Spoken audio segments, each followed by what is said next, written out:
রাধে রাধে বন্ধুগণ, সমগ্র শ্রীমদ্ ভগবদ্গীতা শুনতে সঙ্গে থাকুন। আজ শ্রীমদ্ ভগবদ্গীতার চতুর্থ অধ্যায় জ্ঞানযোগ, শ্লোক 7। ওম নমো ভগবত বাসুদেবায়। শ্লোক 7।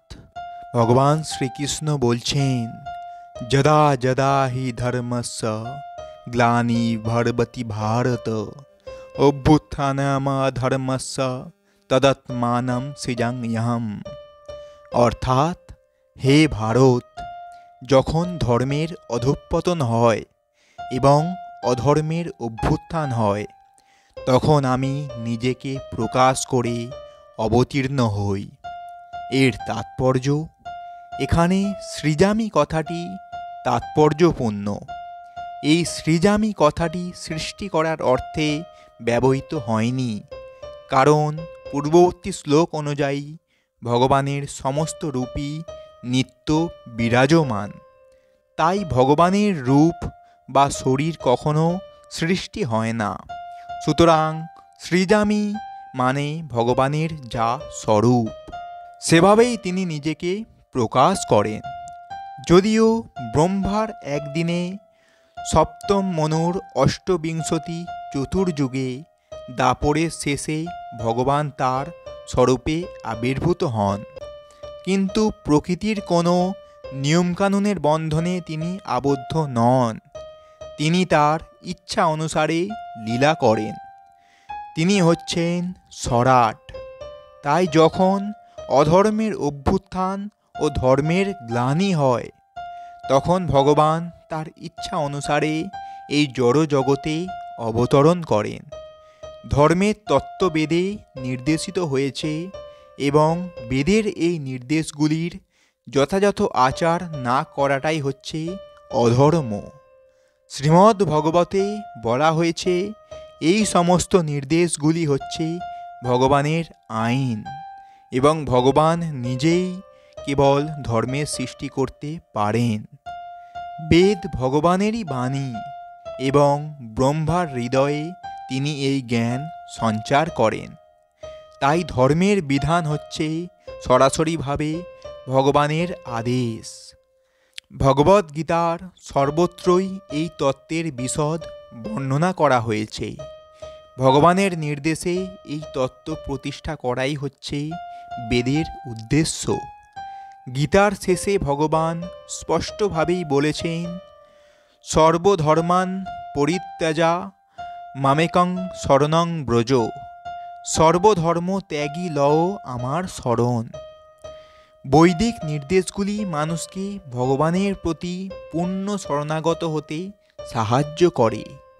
যখনই অসুরেরা অথবা আসরিক ভাবাপন্ন মানুষেরা তাতে বাধা সৃষ্টি করে, তখন ভগবান আবির্ভূত হন।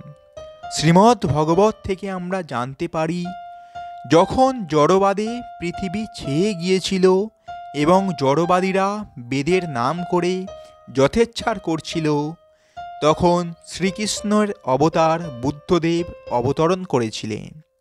বেদে কোনো কোনো বিশেষ অবস্থায় পশু বলি দেবার বিধান আছে, কিন্তু আসরিক মনোভাবাপন্ন মানুষেরা বৈদিক সিদ্ধান্ত অনুসরণ না করে নিজেদের ইচ্ছে মতো পশু বলি দিতে শুরু করে। এই অনাচার দূর করে বেদের অহিংস নীতির প্রতিষ্ঠা করার জন্য ভগবান বুদ্ধ অবতীর্ণ হয়েছিলেন।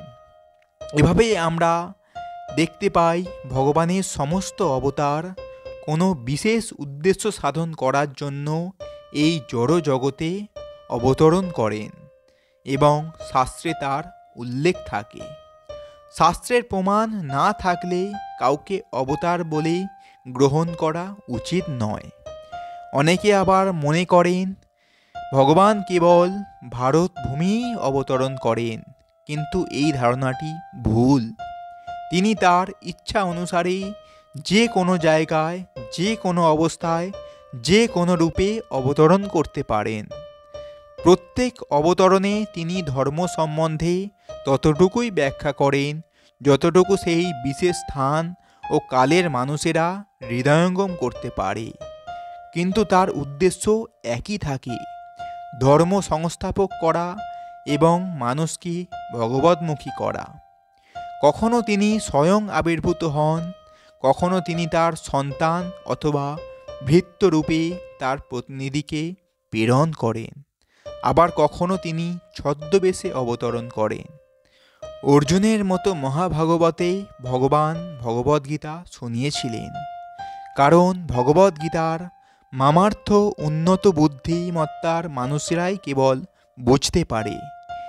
2 আর 2 4 হয়, এই আংশিক তত্ত্ব একটি শিশুর কাছেও সত্য, আবার একজন মহাপণ্ডিত গণিতজ্ঞের কাছেও সত্য।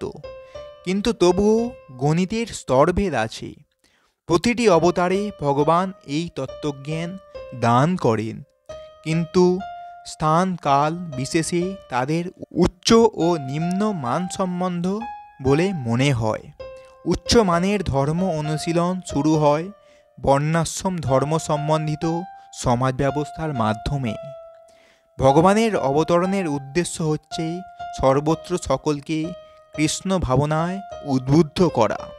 কেবলমাত্র অবস্থাভেদে সময় সময় এই ভাবনার প্রকাশ ও অপ্রকাশ হয়।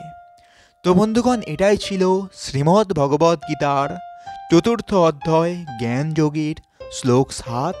এই রকম সম্পূর্ণ ভগবদ্গীতা শুনতে এবং তার বাংলা অনুবাদ শুনতে আমাদের এই চ্যানেলটিকে সাবস্ক্রাইব করুন এবং সঙ্গে থাকুন। ওম নমো ভগবত বাসুদেবায়। রাধে রাধে। জয় শ্রীকৃষ্ণ।